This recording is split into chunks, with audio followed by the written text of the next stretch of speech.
What if burnout isn't a mindset issue, but a biological signal from your nervous system? Dr. Susie Hansley has discovered her burnout wasn't weakness, it was complex trauma wired into stress psychology. Now she translates neuroscience into tools that reduce organizational stress by nearly 30%. And it will help you dramatically reduce your stress as well. This conversation will change how you understand stress, resilience, and human biology forever. Okay, Susie, welcome to the show. I think we've left them with a lot of hang notes on that. People are excited to hear. Welcome to Yes. the show, Susie. Well, thank you for having me, Tara. Thank you so much to the Grasp Confidence audience for listening in. I'm so excited to share about this topic. You know, we hear so often change your mindset. It's your mindset. Fix your mindset. How often do you hear that? Anytime you're scrolling on Instagram, on social media in general, how it's every other post, isn't it, Susie, about It mindset? is. It is. It's and I don't even mind the idea of changing our mindset because we can do that. But we have to be able to do it from a place of like nervous system safety, because a lot of the Mm. times we are trying to operate on top of a lot of cortisol. And when we have a lot of cortisol in our bodies based on past things that have happened that we haven't really resolved, or just through habit of constantly being driven, and we get cortisol driven, it's really hard, if not impossible, to change how you think, because in those moments, your prefrontal cortex is offline. We actually have to ditch some cortisol and feel okay before we can change our brain. And so one of the things that I like to say is that changing your mindset is fine as long as you have a regulated nervous system. So the things that I take issue is when people say mindset is everything, because it's not. If you're not regulated and you're trying to change your mindset, it's like putting lipstick on a pig. Ooh, that's a good analogy. Okay, so this is really important conversation just for anybody listening, right? Regardless of where you are in your career, your life, your organization, whatever, because I feel like a lot of people are under stress, right? And it's that stress, it's that cortisol driven lifestyle that so many of us are living right now.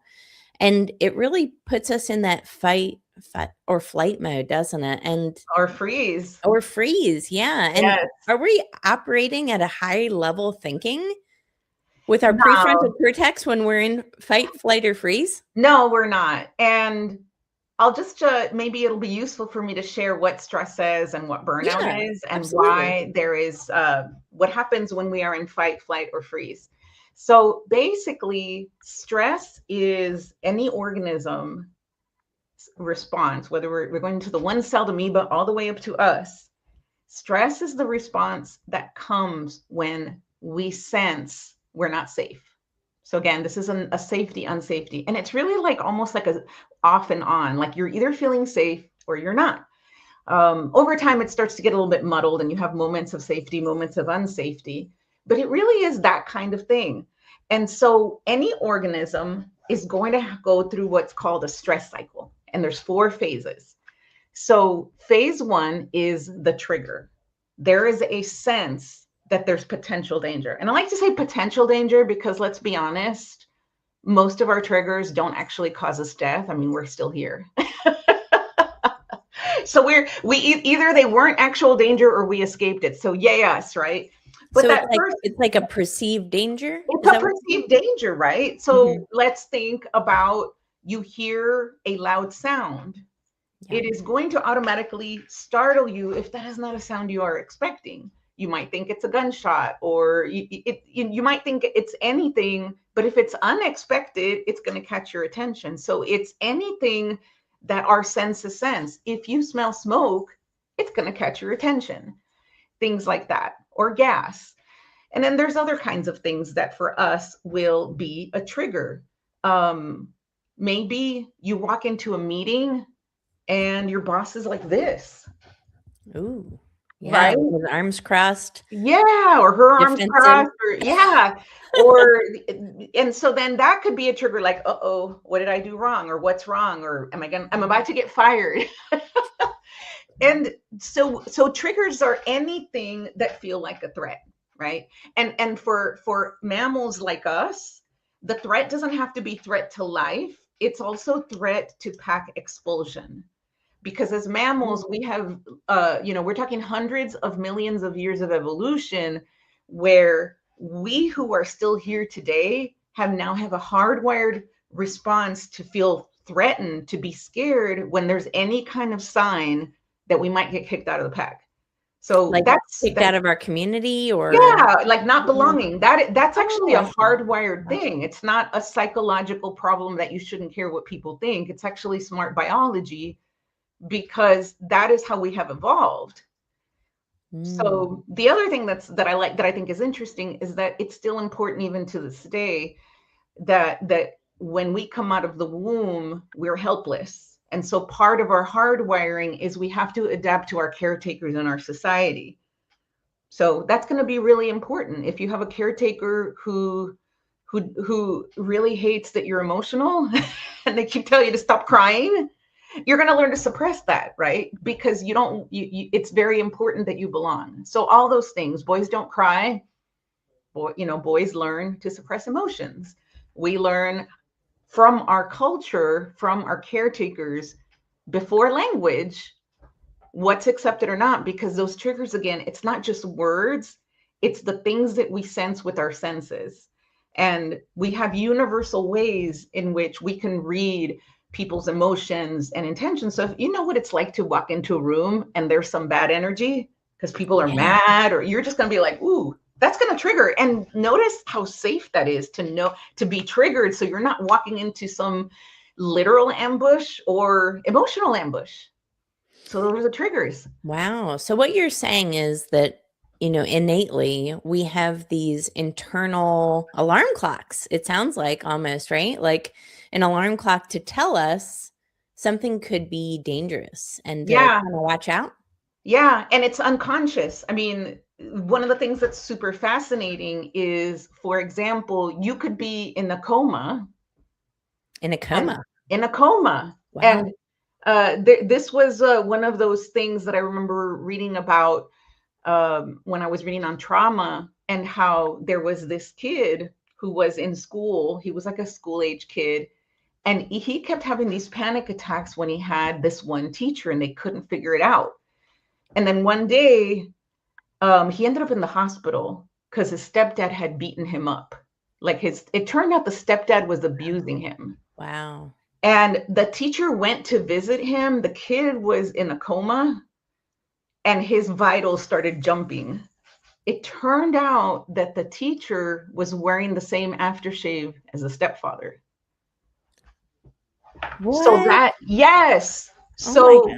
so this is all super unconscious what we do. So we can't really prevent triggers, but they're actually a really good safety measure, because your body remembers on an unconscious level the things that could have caused you harm, and it's going to create a trigger if there's a pattern match, because our brains are pattern matching organs. Our Mm. senses will pattern match. That is so true. The reticular activating system, right? Yep. Is always looking for the normal, looking for patterns, looking for things like that. So I think you're so right on. And I don't think this kind of conversation happens enough because we think it's all our fault. And Yep. right, it makes us feel As my friend goes, isolated. my friend of mine, she'll do this thing. It's like, yep, you touch your nose and you point, you're like, you got it. Yes, it makes us feel so alone because we think, this is a problem. And am I ever going to change? Is this ever going to change? Is it ever going to get better? Right. And so I want to tell you about the next 4 stages of that stress cycle, so you understand fully what's happening and Mhm. where we human beings don't fully complete it. And that's why we get stuck in stress and burnout. Okay. Okay. Yep. So the trigger was step 1. Okay. And for those Trigger. of you listening and not watching, I'm just, Mhm. I'm pretending I'm like an amoeba on my hand. I'm moving my hand around. I'm like, I'm just, living my life. And suddenly there's a trigger. And I'm going to start putting that hand up like I'm going up a hill. So that hand is signifying, oh gosh, stage 1, there's a trigger. Immediately that trigger goes to stage 2, which is the secretion of safety hormones. Well, let me say it differently. Stress hormones that are designed to protect you. So now those stress hormones are going to be cortisol and adrenaline. And we need the cortisol to then generate glucose for energy for our muscles so that we can get to stage 3. Stage 3 is when we take action to escape the threat, and that's called fight, flight, or freeze. So that's stage 3. Stage 1 is the trigger. Stage 2 is the cortisol and glucose. Stage 3, fight, flight, freeze, take action. Okay, and we do those things like instantaneously, not consciously at all. Wow. Okay, back up. I heard cortisol, I heard glucose, and I immediately thought of stress eating. Tell me where you're seeing that, because that you're right. Tell me a little bit about where you're seeing the connection with that. No, I heard that. And what's interesting is, so you're saying that now, I would like you to repeat that one more time. Maybe I'm misunderstanding. So say it one more time. Does it, when we have a cortisol response, let's say, yes, does it increase the need for glucose or no? But you don't need to go eat it. That happens later. It's because we have enough for surviving. I see. Yeah. So we have stores of adrenaline. We have stores of cortisol. We have stores of glucose. Otherwise, we'd be dead. We all have enough that if there is a trigger, it's going to shoot it immediately. Wow. That's interesting. That's very, very fascinating. Right. And you're going to start to see how this connects with other things in a moment. Oh, okay. Right? Because everybody talks about, too much glucose and too much cortisol is bad. And it's true. Too much in the blood, metabolic disorders, diabetes, heart attacks, aging, all that stuff. And so this is what's very cool about the science, right? We need this to happen so that we can go into fight, flight, or freeze. We need that energy. We need that immediate, a quick boost. And remember what I said about how when you have cortisol, you can't think, like your prefrontal cortex goes offline. That's by design. I want you to think about being, let's say you're a deer out in the savannah and, you hear a sound. There's that trigger. The cortisol and the adrenaline come. And then what if you have to pause and think, I wonder if that's a tiger. Whoa, the tiger ate it. You don't want to think.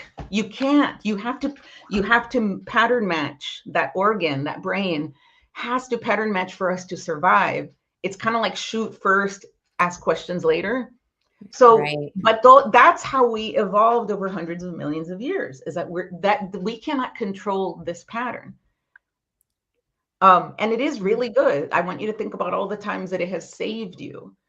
We want to be grateful to it.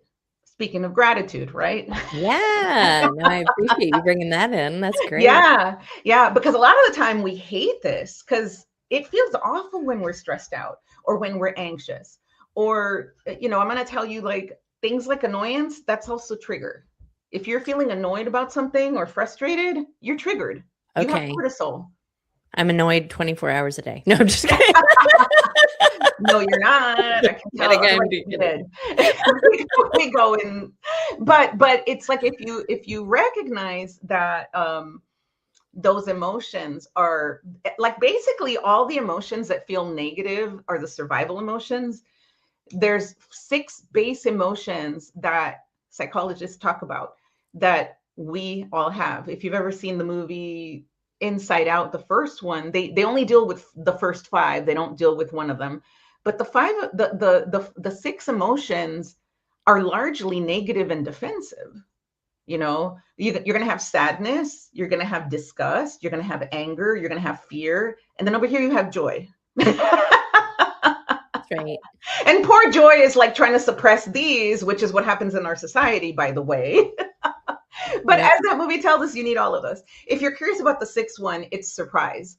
And surprise can either feel scary or not scary. Most of the time, I think it tends to fall into surprise, like startle. So even Mm-hmm. like, so think about it. 5 out of those 6 base emotions are meant for us to survive. So we want to like ignore it, but we're taught that, well, we should be joyful all the time. Oh no, let me hide those sad emotions or the fear. Stop being afraid.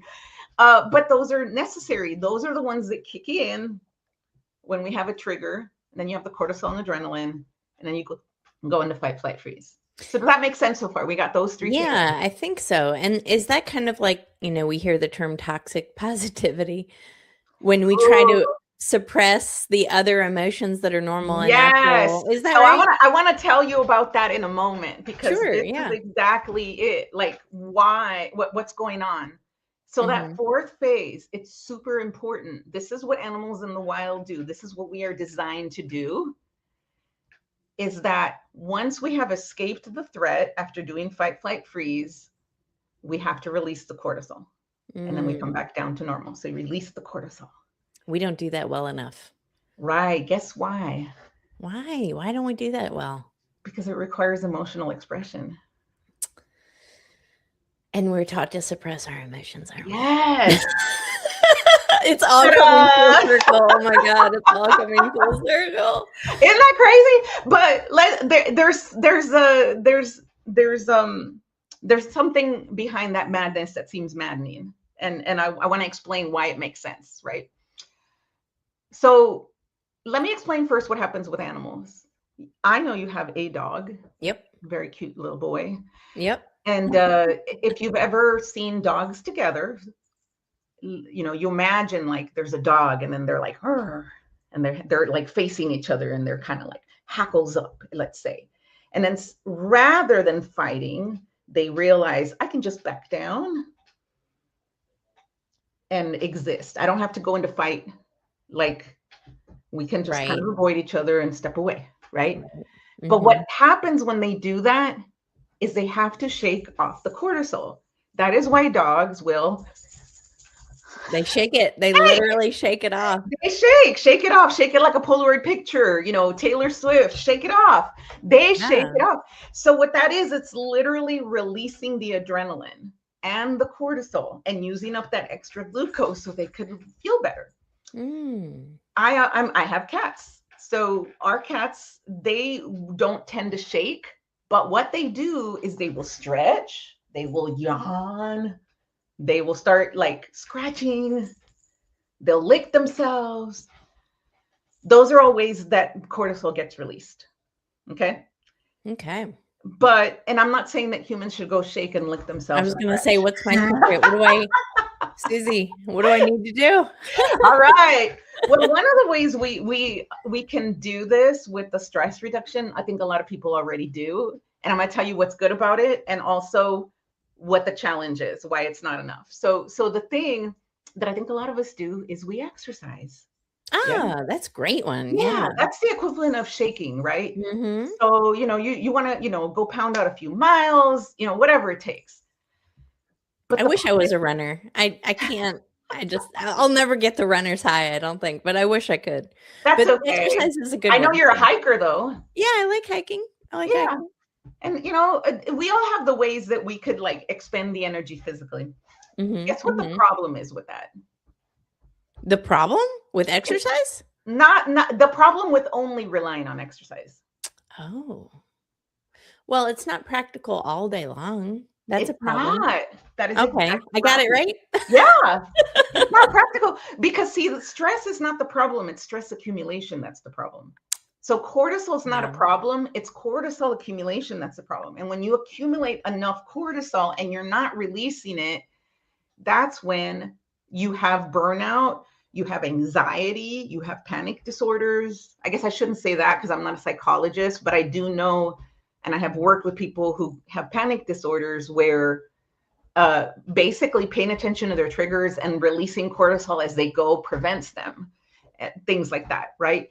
But that's the thing, is that when we start holding it down, until the end of the day when we want to run. If you've got a bunch of accumulated stress, chances are you're tired. You get home brain dead. You're probably not going to exercise.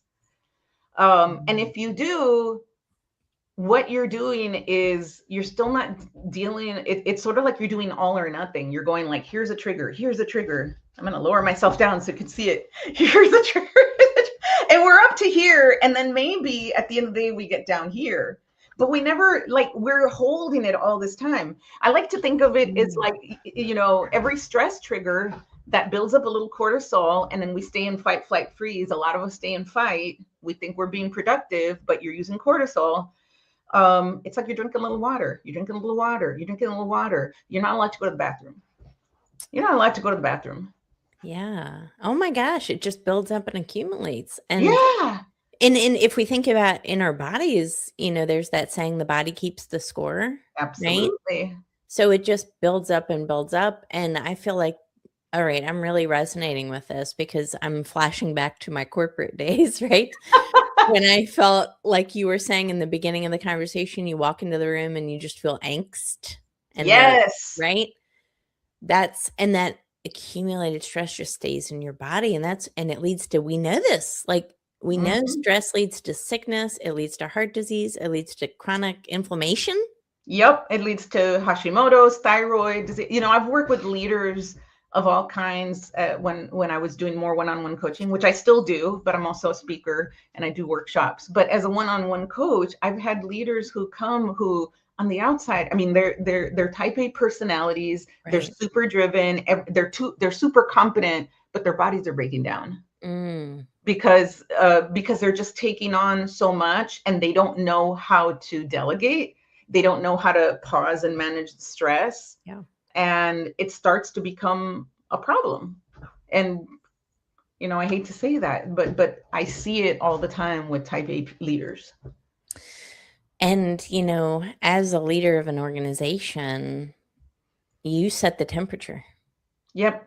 Oh, that's so good. Yes. You set the temperature. And I think, you know, that I have a dear friend and a client of mine who he has a podcast. Everybody check it out. MPWR podcast. It's great.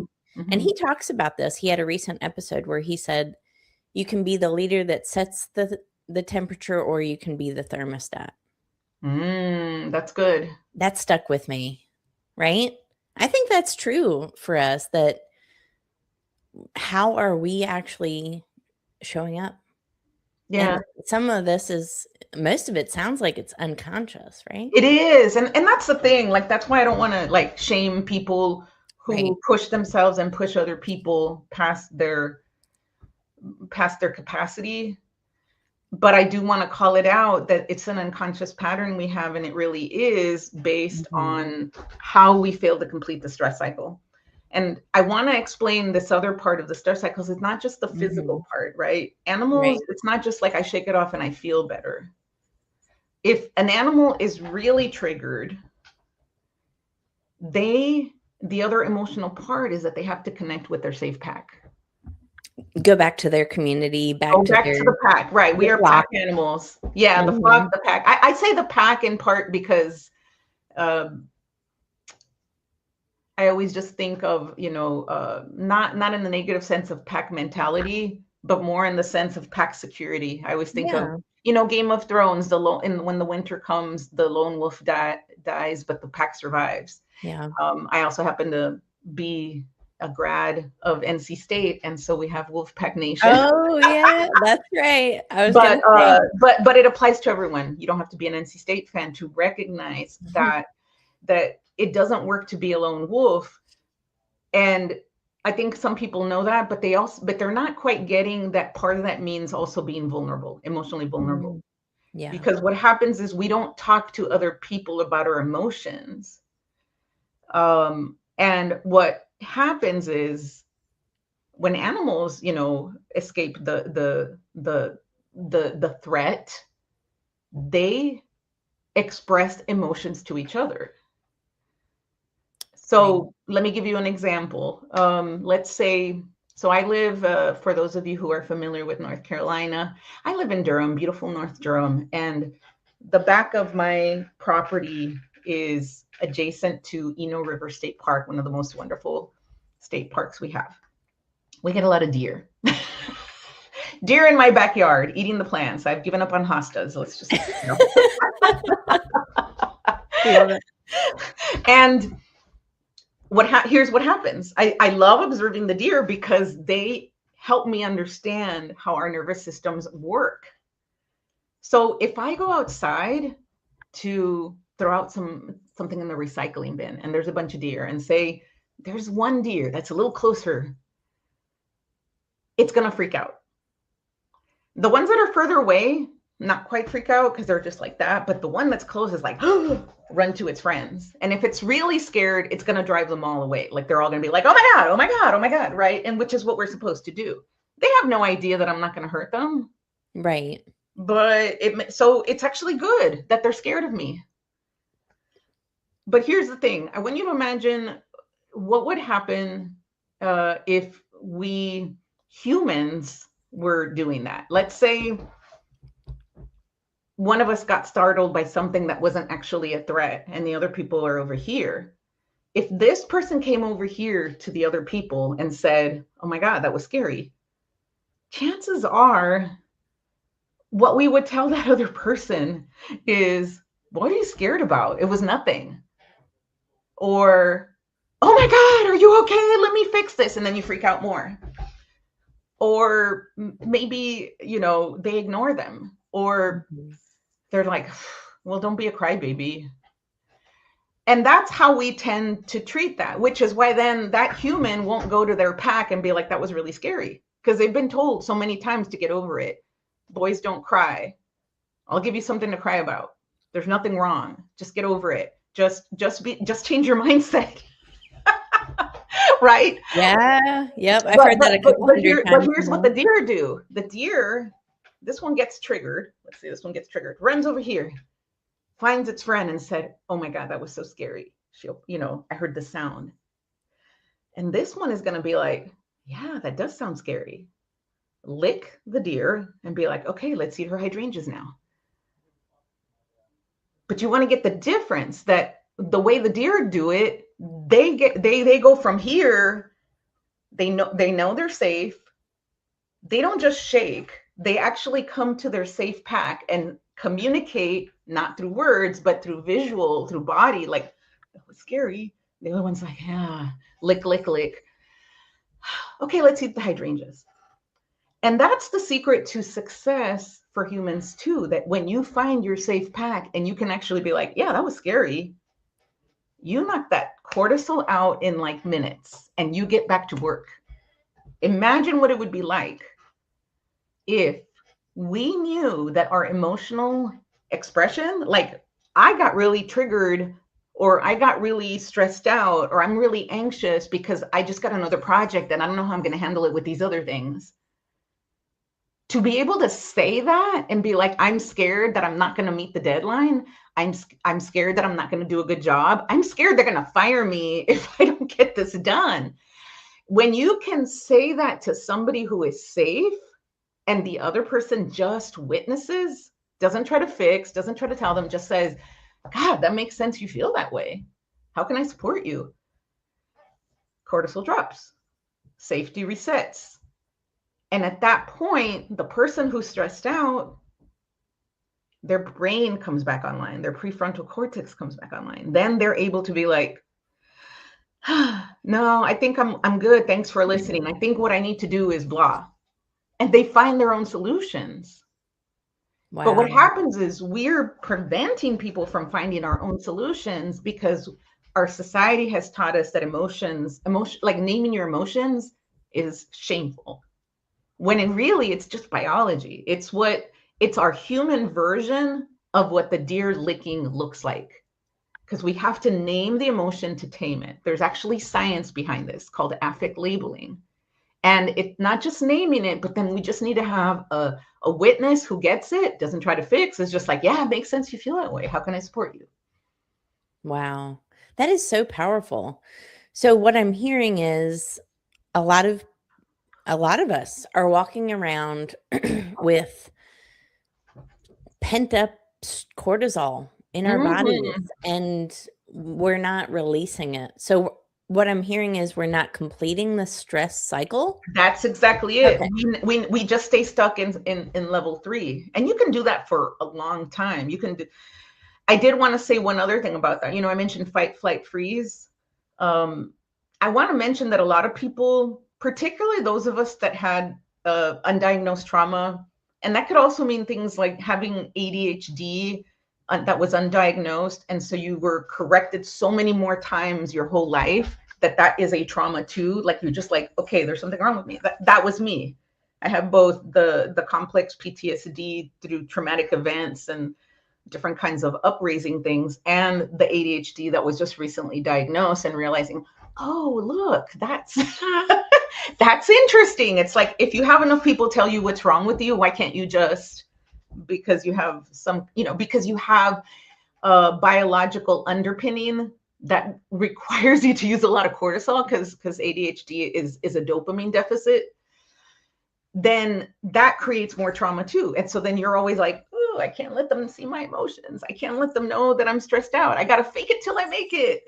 Oh God, I cringe every time someone says that, you know it. And we've talked about that too. That's, Yes. my least favorite advice for building confidence is just fake it till you make it. It's like, that is not real. How did we come to the point as a society where that's real advice? And it's like, oh my gosh, right? And it's sad in a way because I feel like a lot of people just don't have the tools. And that's why I started this show. And that's Yeah. why I have you on today, because we're talking about real tools and real solutions for long-term sustainable success, right? Right. So that is so, oh my gosh, you're speaking my language, Susie. Of course. That's why we get along so well. That's why we get along so well. We have a mission to help people with this beyond, it's all mindset. That's right. And I love, Make it till you make it. I love some mindset conversations, but I don't believe it's the only answer. Right? Exactly. It's all mindset is the part that, it's the all part. That's right. And I want to bring up something that you said a little earlier ago, and that's we talked about regulated nervous system. I had a podcast recording I did last week. It hasn't aired yet, but we were talking about money. And it occurred to me that everybody who's uber successful that I've interviewed for this podcast, like multimillionaires or billionaires, I was trying to think of all of the common things they have. And one of them was a regulated nervous system. I realized that, during the interviews that I've had, that they are the calmest people in the room. What do you think about that? Because again, I want to really help people, cross this bridge to where they're feeling a lot of pent up stress in their body. And again, that body keeps the score, to giving them the tools to complete that stress cycle and to regulating their nervous systems. But it's not easy because, to your point, a lot of us have experienced trauma and uncertainty and comments and insults and why can't you do this right all the time. So it's not easy, right? How do we get there, Susie? Oh, wonderful question. I think the first thing is admitting we have a problem. Isn't that the truth? I know it. It is, because I didn't know I had or admitting there's a problem and figuring out what the actual problem is. One of the What's things the is root that, cause? right, because I've told you a little bit about my past, and I had a lot of trauma growing up. Trigger warning. Yeah. I came into this world through rape. So I'm actually first gen Mexican American, and I don't look it because my biological father was white, and he was my mom's landlord, right? Yeah. And that, the first thing is understanding that pretty certain I was swimming in cortisol in my mom's womb. So I'm baking in it, right? Yeah. So that impacts us. We also have things like intergenerational trauma, like that has probably happened to many people that they've never spoken of it, that maybe they or somebody in their generational past was raped and somebody in the family came as a result. Those things, epigenetics tells us that that is going to change how genes show up. And again, this is a really smart adaptation.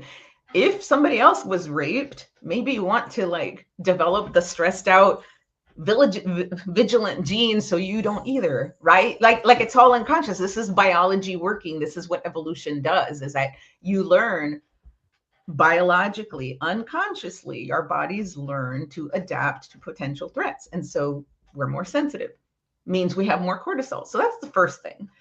The other thing is that I did grow up in poverty. My maternal grandmother, who had a third grade education from Mexico, raised us, and she had a lot of trauma. She was very angry. So I was abused. I was hit. I was yelled at. I mean, from a very young age. What I most remember is being told, no seas llorona, don't be a crybaby. And I always remember la chancla, the shoe. Mexicans, parents will hit their kids. And sometimes we make a joke out of it. If you've ever seen the movie Coco, the grandmother throws the shoe at the kid and it hits him he's like miles away from the house and it still finds him. And it's funny, but it's still abuse and it's still traumatic when you're young. But those things then were part of what made me scared from the beginning of my life. Like I just was born into fear.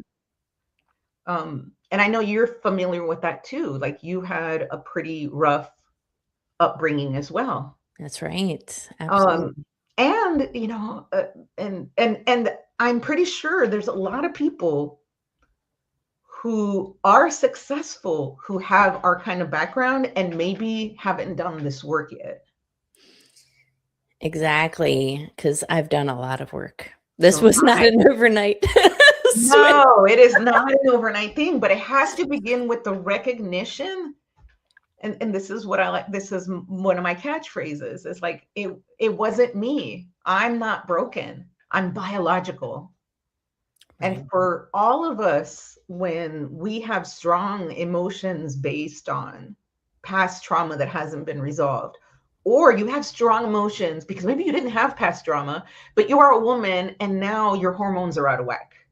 Or maybe you have undiagnosed ADHD and so you don't have enough dopamine and so you're constantly cortisol driven and you have just that built-in anxiety. Or maybe you're a highly sensitive person, an HSP, of which in every species, there's 15 to 30% of the population for every species that survives, not just humans, are that because they are necessary for various things for a species to survive, including humans.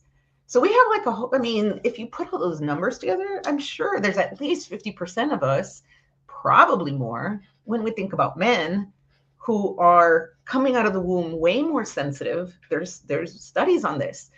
Boys that are born, boys born as male out of the womb are highly sensitive, more sensitive than women, than girls.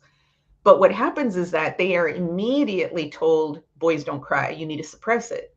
So from that point until they hit puberty and they start getting testosterone, they're having to learn to suppress. And then when the testosterone comes, that helps suppress the emotions. Like that's a known thing. Mm-hmm. So we have a lot of people that have a lot of suppressed cortisol and shame around feeling emotions. And the key thing is when we feel it, because it feels icky. Here's the thing, cortisol has to feel icky in the body for a good reason. The reason cortisol feels icky in the body is that if we didn't notice, the tiger would eat us.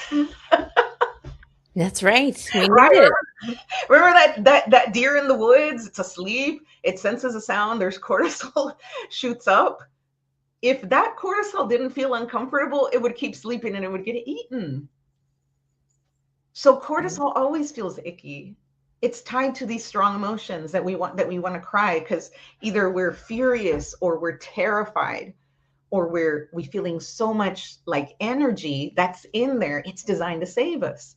So the key thing is that there's a lot of us who are out there on the surface, they look great.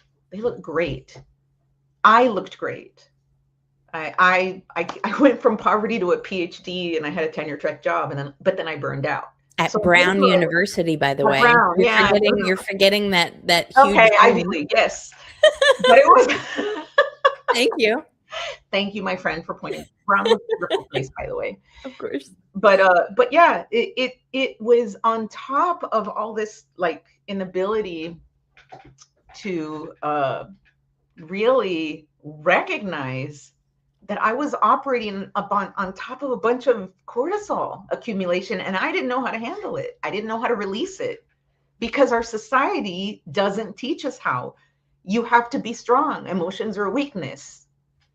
And so that's the thing that thankfully we now have this new science, neuroscience, that's teaching us how powerful it is that if you want to have confidence, if you want to be successful, if you want to go from surviving to thriving, you need to find a pack and a safe group of people that you can speak your emotions to, who will witness you and not shame you and not try to fix you. That's not easy, and I feel like it's a challenge sometimes to find your tribe, but when you do, it really does, it changes everything. And it's so interesting because some of the times the things that we've had in our past that maybe we didn't want to have happen to us, maybe the traumas, maybe the things that we feel ashamed about, are Yes. actually what binds us to some of the tribe members that we find, people that have healed, right? That have maybe experienced something similar to us. I But they think that's how I feel, feel about you, and that's probably yeah. how you feel about me, is that we don't shame each other. We validate and understand the pain and Hmm. the work we've done and what's on the other side. And we're also both aligned in our mission to share that with as many people as we can because it's so powerful. Yes. That's why I admire you as well. One of the reasons, because of your willingness to share. And obviously, this is not easy, talking about Hmm. the things in our life that have caused us trauma or pain. But that's how we progress. That's how we, again, find our tribe. That's how we level Hmm. this, playing field of life a little bit, is by first naming it. I think you're right about that. Naming it to taming it, identifying that root cause, and then healing ourselves with immense compassion. Yeah. But the healing, here's the thing that I like to say too, is that the thing that caused us harm, we can was that absence of witnessing, Yeah. right? Yeah. That when we're feeling some kind of way and our society just tries, or our caretakers tell us to stop crying, as opposed to like, oh, it sounds like you're upset, what's going on, you know things like that. So that's just a simple example, but that is kind of where it begins. Is And I don't blame parents for this. I know that I get triggered by people who are upset. Even though I'm somebody who gets upset, I get triggered by that too. So it isn't that we have to be perfect, Yeah. but I like to tell people, if it's not about being perfect and never being triggered by other people and reacting to them, but it's about recognizing when that happens and making reparations and cleaning it up. This is what has made my marriage to my husband phenomenal, because I am emotional. And being able to be like, oh my gosh, I am so sorry. I was really upset about Hmm. this other thing and I took it out on you. And that's a reason, not an excuse. I really apologize. And, I'm going to pay attention to when that happens next time so I don't do that. That's real amends. And then that cleans it up. That's what heals. That's also what happens. So if somebody causes you harm and they never acknowledge it, that's what keeps us in the trauma. That's what keeps us in the fight, flight, freeze, cortisol churning. So one of the things that I will offer, that as a definition of what trauma is, it's not the thing that happens. I'm sure you've heard some of this. It's not the thing that happens. It's that there wasn't a completion of the stress cycle. There was nobody to witness the emotions. And that's really critical, because then the way we heal it is by witnessing the emotions. Okay. So let's go through a scenario. Mm-hmm. Let's say I get annoyed, really annoyed. Yay! Yay! Let's say I get really annoyed by something, right? Or triggered, whatever, however you want to call it. And I'm stressed. Mm-hmm. What do I do next? Do I go to my community? Do I go to you, Susie, and say, Susie, you're probably you're like, don't call me 100 times a day. What is the next step I should do if I find myself and I've identified that and said, okay, I think I'm triggered. What do I do next? Such a good question. I have an answer for you. Back to name it to tame it. That's all you got to do. The first step is to go, whoa, I'm really annoyed right now. Here's why that's important. When you can name it, the reason it works, name it to tame it, is that when we name the emotion, we have now stepped outside of ourselves and see it as a thing. It is no longer in us and who we are. We've now named it. We are observing it. That is the first interruption. So that now that actually starts to lower the cortisol. Okay. Just by naming it. Just by naming it. Putting a label on it. Okay. Just putting a label on it. Okay. And the important thing is that you have to name the emotion. It's not like, oh, these people are annoying me. It's because then you're blaming them, and then you are triggering yourself to be like, these people are annoying. And then that's a new trigger. When we say certain things or we think thoughts, oh, they shouldn't be acting that way. Ding, more cortisol. Oh, people should be different. Ding. Or it could be, oh, I should be different. I shouldn't be feeling that way. Those are triggers, right? Right. The difference is saying, I'm feeling annoyed right now by what they said. Okay. So I'm feeling annoyed by what they said. Got it. Yeah, or I'm feeling annoyed right now, and I don't know why, which is fine. Just be like, I'm feeling annoyed right now. You're going to get the physiological sign when you actually name it. Yeah. Okay. All right. And you don't try to go into your brain and figure it out yet. Okay. The key is that when we are triggered enough, it's never just one emotion. It is usually a cocktail of emotions, a very potent cocktail. What you want to think about, let me see if I can find this pen, because I love demonstrating this. I have this pen of many colors. Remember those from the... Oh, gosh. I love... My daughter has one of those. I love those. Yes. Yes. So for those of you who are listening and not watching, I'm holding one of those big pens that have like those 4-color things on there. Yeah. What's your favorite one to color with? What's your favorite? Oh, blue. Blue. Yeah. I like that. But here's the thing. I want you to think that if it was a simple emotion, we wouldn't have a problem with it. It's that it starts to accumulate. I'm going to give you an example. True example. Okay. When I first started getting into LinkedIn, when somebody would send me an invite to connect, I would be thrilled, especially if it was somebody who I thought was really cool. And it's like, oh my God, they seem so cool. I'm so excited. Mm-hmm. And so I accepted an invite from somebody. And I know where this is going. You know where this is going? They immediately pitch slapped me. Yes, they did. That's how it works. Welcome to LinkedIn. This was about 2 or 3 years ago. I've definitely outgrown this, but this is what I had to do. Like, I was so upset. Because you generally thought they wanted to connect with you, and it ended up they had ulterior motives of sorts, right? Sort of, but here was the thing. I went into a freeze, and I was just like, oh gosh. I went into a freeze about it, and because I didn't understand what was happening yet. Like, now I could name it because I've named it, and this is why naming it to tame it is important, because then you learn what it is and you get better at noticing it, right? Like, now I could tell, and it doesn't bother me. But that first time, I was so triggered. And when I try to talk to people about it, at this point, I was part of a coaching community where mindset is everything. Yeah, where's that? Everybody be like, well, what are your thoughts about that? You should just change how you think about it, blah.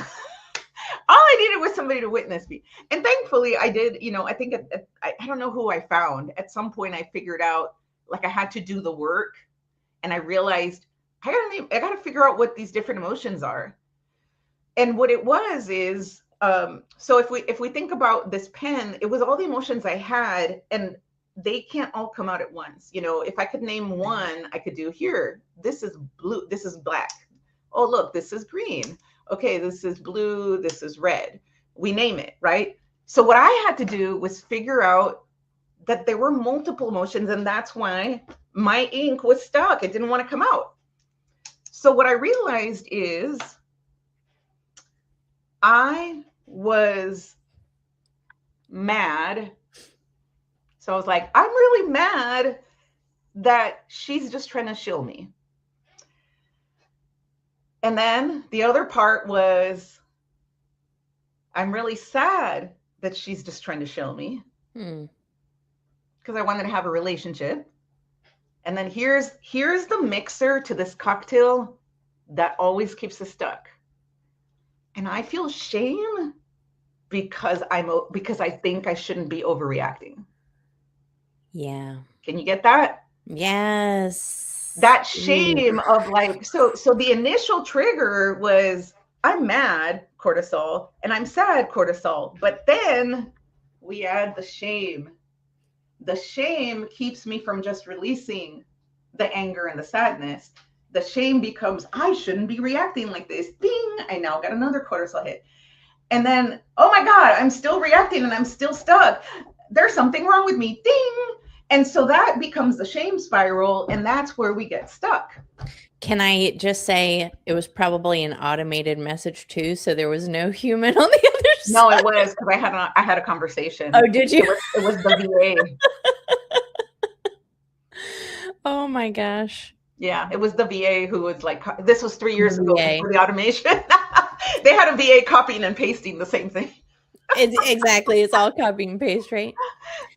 That's so funny. And it's so true. Oh my gosh, there's so much wisdom in here because again, I feel like we hear this word trigger a lot, right? We see it on the news, we see it on social media, and it's everywhere. And we don't know how to properly handle if something does trigger us and activate us in a way. And I think this completing of the stress cycle is really beneficial for people because we are walking around, so much of our body is walking around which is held onto cortisol. Yes. And we have to ask ourselves as leaders, as high performers, yes, how is this making me show up in the world? How is this making, what impact is this creating? Because I think so much of our lives we live on autopilot, that subconscious mind. And I think when we name it, it really helps take us out of that subconscious a little bit and bring us to that conscious level of, okay, this is actually happening. I'm going to put a label on it. I'm going to start to change. It's going to start to change. And I will tell you, there's a second part to that what I teach people, and this might sound silly, but there's science. And I do want to make sure I explain a little bit more about what the power of affect labeling is, because it's not just that you feel better, you perform better. And I want to be able to share that. That's good. Yeah. But the other part is like, once you notice and be like, I'm feeling really annoyed. You go, I'm holding up my pom-pom. Yay me. I noticed I'm being really annoyed. This is good. Because when you notice it, you're now made the unconscious conscious. And after decades of being told to suppress our emotions and not admit we have a negative emotion, our biology, it's like a poor beaten dog. It needs a treat. It needs to be retrained. This is called self-directed neuroplasticity. And what's the number one treat brains like? Dopamine. Brains love dopamine. And and the thing is, you don't want to go get chocolate to get dopamine, because then that's not, chocolate's great. But what I'm talking about is the natural fast dopamine. This is what BJ Fogg from Stanford talks about, is that we need to celebrate noticing the small things that are going to give us the life we want. So it's not about waiting until I'm never triggered. Otherwise, you're never not going to be triggered. You have to celebrate noticing. And then after a while, you start celebrating the next thing. Oh, I was able to take a breath, because that would be the next thing. Okay, let me, if you inhale and exhale longer than your inhale, you're triggering the parasympathetic, which is the system that is rest and digest. You're calming your nervous system down, you're releasing it. And then it's those things that then allow you to use your prefrontal cortex and solve the problem. You'll now be able to see there may be validity. I always like to say there's at least 10% validity in any trigger, because there is that if, for example, if you're annoyed, tell me the last thing you were annoyed at. Oh gosh, how much time do we have? We'll just say I'm just going to pick something I saw on TV, something on the news. How about that? Okay, so you saw something on the news that Sure. annoyed you, maybe something people are saying or doing, Yeah. right? Yeah. So when you're able to be like, I'm really annoyed by what they said, not like they're annoying or they shouldn't be saying that, because that's just going to make you, again, that's going to create more stress. But it's really more like, I feel really annoyed by what they're saying. Yay me for noticing. Okay, so what is annoying me about what they're saying? Then now you start thinking like, I'm annoyed because they seem to think X, Y, or Z, or they should be doing this other thing. And it's like, oh, okay. And a lot of times our annoyance comes from shoulds. And so the secret to that is to be able to say, rather than saying it shouldn't be happening, they shouldn't be saying this, is to say, I wish it wasn't happening, but it is. Psychological sigh. Where do I have control of this? Yes. So that's some of the ways. Wow. That's so powerful. When I first started this podcast, I interviewed someone named Donna Starr. She was talking about her past experience in corporate as an EVP for her company. And she said she was so stressed to the point where she couldn't digest. And you said rest and digest. So I picked that up. And she remarked during our podcast recording that she came to the point where she couldn't digest salad anymore. Yeah. So I think, our body a lot of times does tell us, and sometimes our bodies are actually a lot smarter than we give them credit for. They're a ton smarter. They're so smart, and we push and suppress and say, it's fine, right? It's fine if I'm not digesting my food properly. It's fine. This rash is normal. It's fine if I feel like I can't breathe. I don't know why we tell ourselves these things, right? You do know what we tell ourselves. Why do we tell ourselves that? Why do we tell ourselves? I don't know. I guess it makes us feel. It's what we learned. It's what we learn. Yeah. We've been told to override our bodies. And I will say that it didn't used to be that way. It really started happening. So, my PhD is in American Lit and Culture and History from like 19th century. I will tell you that it started in, late 19th century, the more mechanized things became. Wow. There's a reason, one of my pet peeve words, I know a lot of people talk about wanting to be more productive. That comes from being a producer and being a machine. And so when, thanks to, that is how we now see ourselves. We see ourselves as machines that are only here to produce and make things. Right. And so we think, well, our brain should be able to, like, if I'm strong enough, I should be able to think my way through it. If you keep doing that, your body's going to break. And oh my gosh. Yeah. So that's why we do it. And so that's almost like why I think that, we all have trauma, not just some of the things I was saying. We all have trauma. We all have the trauma of living in a capitalist society that tells us we need to suppress our emotions and be good producers and do it alone. Absolutely. That is so true. Susie, I think everybody who is listening to this right now can benefit from this conversation. Anybody who is a leader of an organization could benefit from you coming and helping with their team, because, the modern workforce, we're experiencing the most amount of change than we've ever experienced.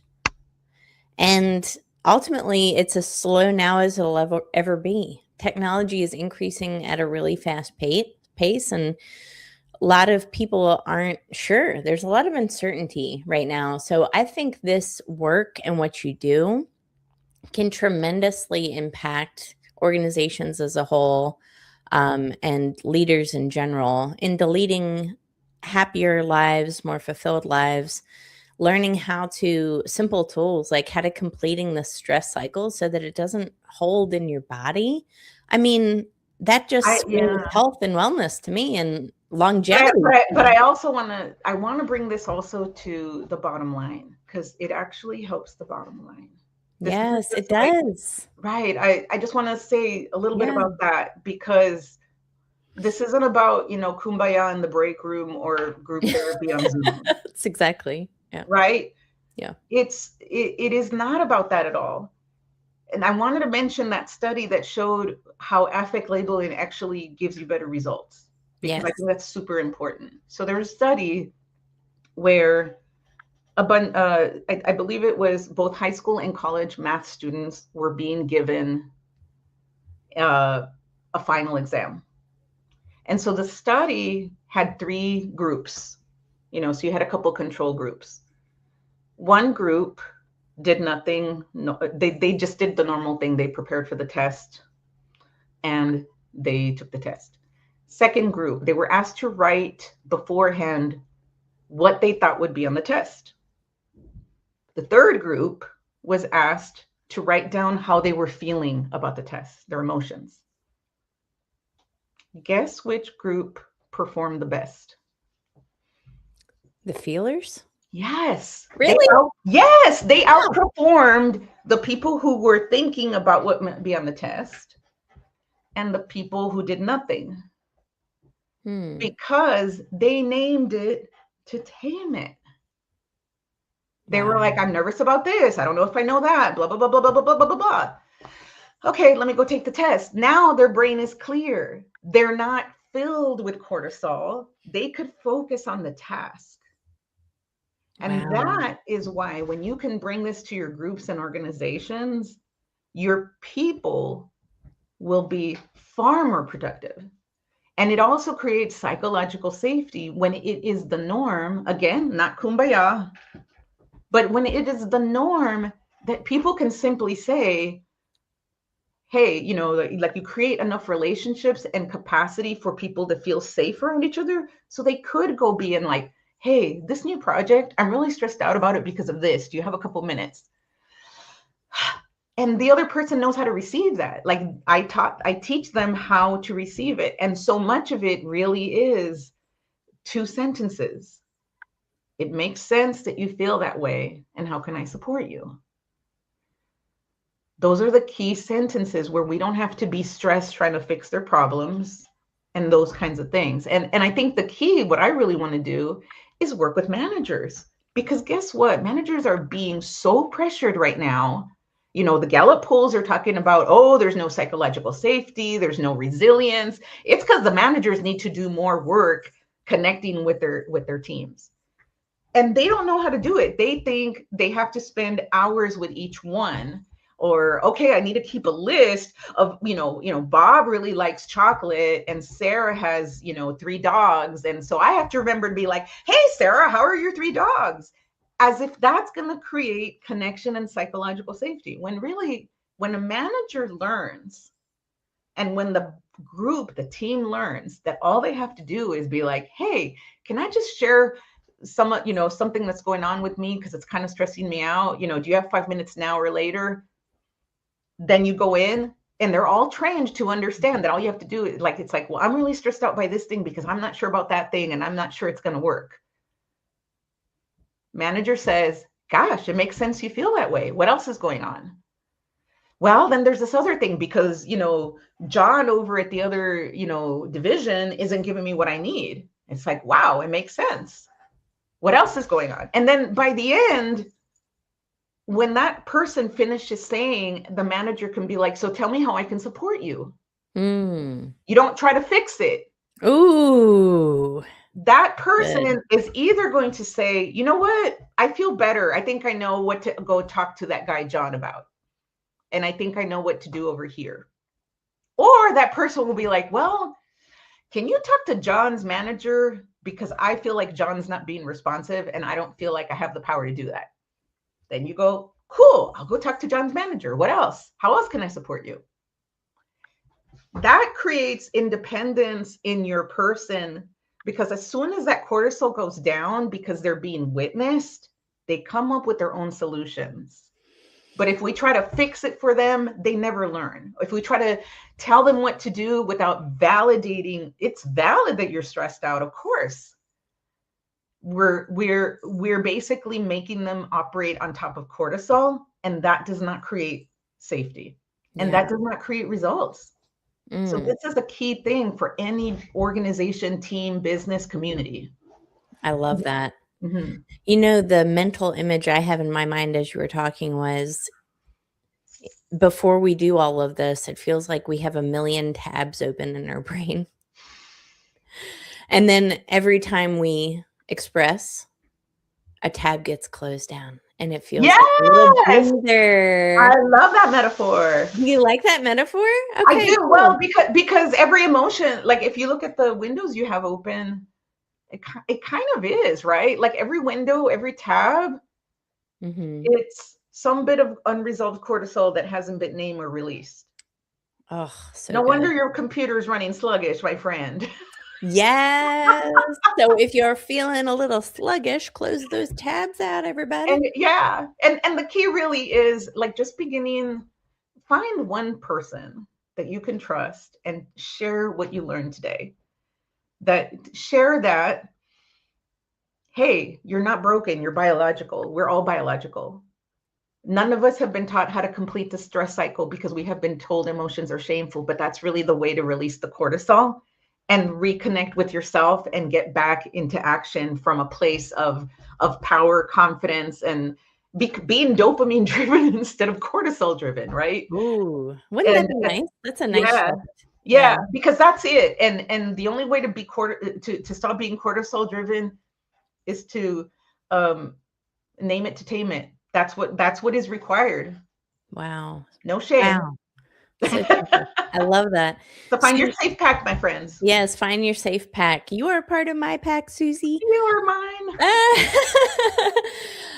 Where can everybody connect with you, find you, learn more about your work? And obviously, you have a ton of amazing things happening right now. If you want to highlight any of those things, but tell us where we can learn more about you. Well, you can visit my website, which is susiehansley.com, and that is the way it's spelled on there. It'll probably be On the show notes. Yep. on the show notes. But if you're Mhm. just hearing, it's susiehansley.com. And my favorite place to connect is on LinkedIn. I love connecting with people and supporting each other. Yep. So I would love for you to reach out and connect with me there. Awesome. Well, Susie, it was such a pleasure interviewing you today. And I think this will be, we'll just put a pin in it, part one. Can I Yeah, say that? we'll Part come one? back and have more because Yeah. there's more. There's more. There's so much more to talk about. We have literally just gotten started. Even though it was an hour we talked today, I feel like I could talk to you for 5. But yeah, we'll put a pin on it, part one, and we'll get you back on the show for sure. Everybody connect with Susie on LinkedIn, visit her website, and hire her as a speaker and a workshop facilitator for your organization, for your team. She will transform it. I can guarantee you. She's amazing. Thank All you. right, everyone. That's a wrap. Thank you so much for listening to this episode of Grasp Confidence Podcast. Please leave a review on Apple with your favorite takeaway from this episode. What did Susie teach you? What did you learn that you are going to now apply in your life or in your organization, on your team? We would love to hear it, and I read each review personally. We will see you on the next episode. Take care.